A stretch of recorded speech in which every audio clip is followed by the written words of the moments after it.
9ನೇ ದಿನಕ್ಕೆ ಕಬ್ಬಿನ ಚಳುವಳಿ ಕಾಲಿಟ್ಟಿದೆ. ಈ ಚಳುವಳಿ ಚುಕ್ಕಿಯವರು ಹೇಳ್ದಂಗೆ, ಹಿರಿಯರಂತ ಗಂಗಾಧರ ಅವರು ಹೇಳ್ದಂಗೆ ಇದೊಂದು ಐತಿಹಾಸಿಕ ಚಳುವಳಿಯನ್ನ ನೀವು ಹುಟ್ಟಾಕಿದ್ದೀರಿ. ಮೊದಲನೇದಾಗಿ ಈ ಭಾಗದ ಜನರಿಗೆ ಧನ್ಯವಾದಗಳನ್ನ ನಾನು ಹೇಳಕ್ ಇಷ್ಟಪಡ್ತೀನಿ. ಯಾಕಂದ್ರೆ ಈಗ ಇಲ್ಲಿಂದ ಶುರುವಾಗಿರೋದು ಈಗ ನಮ್ಮ ಕಡೆಗೂ ಮಂಡ್ಯದಲ್ಲೂ ಕಿಚ್ಚೆತ್ಕೊಂಡೈತೆ. ಈ ಹೋರಾಟಗಳನ್ನ ಇನ್ನು ಮುಂದಕ್ಕೆ ತಗೊಂಡು ಹೋಗ್ಬೇಕು. ಇನ್ನು ನಾವು ಗಟ್ಟಿಯಾಗಿ ನಮ್ಮ ಧ್ವನಿನ ಗಟ್ಟಿ ಮಾಡ್ಕೊಂಡು ಸರ್ಕಾರಗಳಿಗೆ ಧ್ವನಿ ಎತ್ತಬೇಕು. ಹಾಗೆ ಸರ್ಕಾರ ನೀವು ನೋಡ್ತಾ ಇದೀರಿ, ರೈತರು ಬೀದಿಲಿ ಬಂದು ಓಡಾಟ ಮಾಡ್ತಾ ಇಲ್ಲಿ ಕುಂತ್ಕೋಬೇಕು. ರೈತರು ಬೆಳೆದಿರೋ ಎಲ್ಲಾ ಉತ್ಪನ್ನಗಳನ್ನ ತಗೊಂಡು ಫ್ಯಾಕ್ಟ್ರಿ ಮಾಡ್ಕೊಂಡು ಮಾರಾಟ ಮಾಡೋನು ಚೆನ್ನಾಗಿ ಎಸಿಯಲ್ಲಿ ಕೂತಿರ್ತಾರೆ. ಇದು ಈಗ ನಾವೇನಾದ್ರೂ ರೈತರು ಬೆಳೆಯೋದ್ ನಿಂತ್ರೆ ಅವ್ನ ಎಸಿನೂ ಇಲ್ಲ, ಅವ್ನಿಗೆ ಜೀವನ ಮಾಡಕ್ಕೂ ದಾರಿ ರೀತಿಲ್ಲ. ಅದನ್ನ ದಯವಿಟ್ಟು ಸರ್ಕಾರಗಳು ಅರ್ಥ ಮಾಡ್ಕೋಬೇಕಾಗಿದೆ. ಈಗ ಭೂಮಿಯಿಂದಾನೇ ಬರ್ಬೇಕು. ಯಾವುದೇ ಫ್ಯಾಕ್ಟ್ರಿ ನಡಿಬೇಕಾದ್ರೆ ಈ ಇಡೀ ಭೂಮಿಯಿಂದ ರಾ ಮೆಟೀರಿಯಲ್ ಬರ್ಬೇಕು. ಯಾವ ರಾ ಮೆಟೀರಿಯಲ್ ಇಲ್ಲ, ಕಲ್ಲು ತೆಗಿಬೇಕು, ಗಣಿಗಾರಿಕೆ ಮಾಡಬೇಕು, ಅಲ್ಲಿಂದ ಬರ್ಬೇಕು. ಇಲ್ಲ ರೈತ ಬೆಳೆದಿದ್ದ ಬೆಳೆಗಳಿಂದ ರಾ ಮೆಟೀರಿಯಲ್ ಬರ್ಬೇಕು. ಬಿಟ್ರೆ ಎಲ್ಲಿಂದಾನು ರಾ ಮೆಟೀರಿಯಲ್ ಬರಕ್ ಸಾಧ್ಯ ಆಯ್ತಲ್ಲ.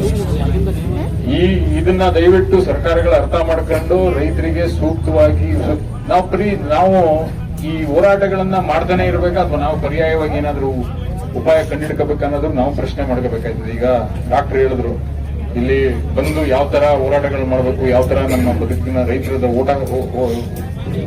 ಜೀವನನ ಕಟ್ಕೋಬೇಕು ಅನ್ನೋದ್ರ ಬಗ್ಗೆ ಮಾಹಿತಿ ಕೊಡಬೇಕು, ನಮ್ಗಳಿಗೂ ಬೆನ್ನೆಲುಬಾಗಿ ನಿಂತ್ಕೋಬೇಕು ಅಂತ ಹೇಳಿದ್ರು.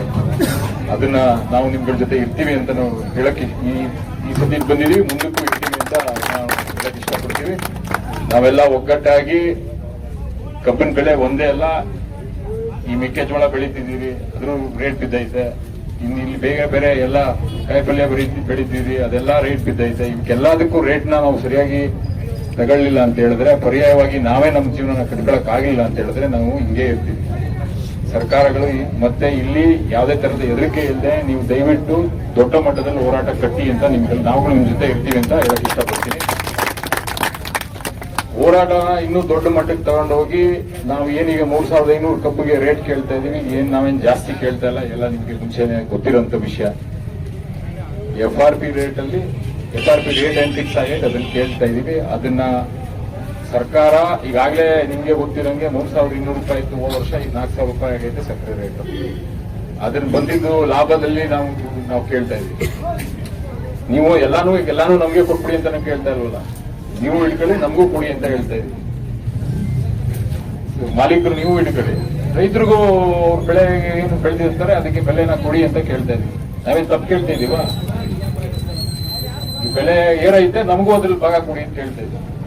ಇದನ್ನ ನಾವು ಹೋರಾಟನ ದೊಡ್ಡ ಮಟ್ಟದಲ್ಲಿ ತಗೊಂಡು ಹೋಗೋದ ಯಾವುದೇ ಕಾರಣಕ್ಕೂ ನಾವು ಕೈ ಬಿಡಕ್ ಬೇಡಿ. ಈ ಹೋರಾಟ ಕೈಗೆ ತಗೊಂಡಿದೀವಿ. ಒಂದು ಅಂತ್ಯಕ್ಕೆ ತಗೊಂಡು ಹೋಗೋ ತನಕ ನಾವೆಲ್ಲ ಹೋರಾಟ ಮಾಡೋದ ಒಗ್ಗಟ್ಟಾಗಿ ಅಂತ ಹೇಳ್ತಾ, ಮತ್ತೊಮ್ಮೆ ನಾವೆಲ್ಲ ನಿಮ್ ಜೊತೆ ಇರ್ತೀವಿ ಅಂತ ಹೇಳಿ ನಾನು ಮಾತು ಮುಗಿಸ್ತೀನಿ. ನಮಸ್ಕಾರ.